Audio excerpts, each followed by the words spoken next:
Hey guys, so in this lesson, I'm going to review how you can convert fractions to decimals, to percent, and vice versa. So to begin, we're going to begin with the fraction 4/5. So using the Decimal Scientific Calculator, you are going, in order to type in your fraction, just hit 4 divided by 5. And you see that it'll give you the fractions 4/5.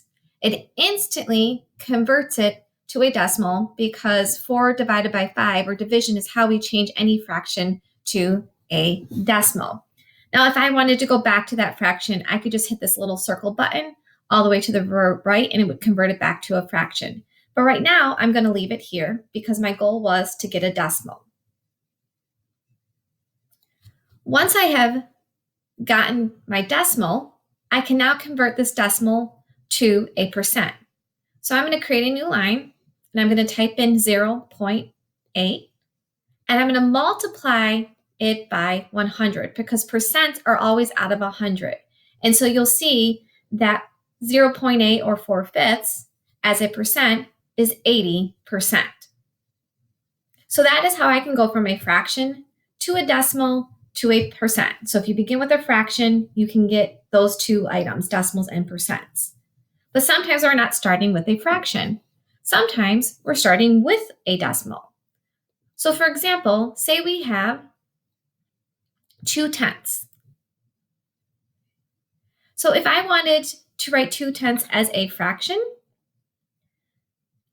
to begin, I'm going to first convert it to a percent. So in order to convert this to percent, I'm going to multiply it by 100 because, again, percents are always out of 100. So I know that the percent of it is 20%. So decimal to a percent, we're going to multiply by 100. Once I have it written in the percent form, I can now take that 20 and I'm going to do the opposite, which is divided by 100. So there is my fraction, 20 over 100. You can also see that they convert it back to a decimal. But if I want to convert it as a fraction, I'm just going to hit this button. And so this button now reduces 20 over 100 to 1/5. So in this section, we went from a decimal. We then found our percent in order to get our fraction. The final example is, what if we begin with our percent? So what if we have 60%? How do we get that decimal? How do we get that fraction? So the first thing I'm going to do is I'm going to find my fraction.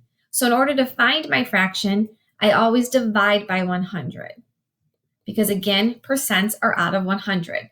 So 60 over 100, that is technically the fraction. We could leave it there, but I know that that's not in the most reduced form. So in order to figure out what it is in its most simplified form, if you hit that fraction key again, it shows you 3/5.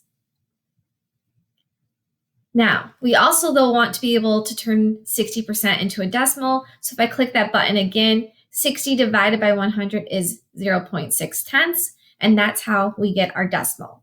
So in this example, we began with a percent, and we went from to a fraction and then to a decimal. So these are the kind of 3 different ways that you can go from fractions to decimals to percents. So if you get stuck on a problem, just go back through this video and find which one you need to look at again.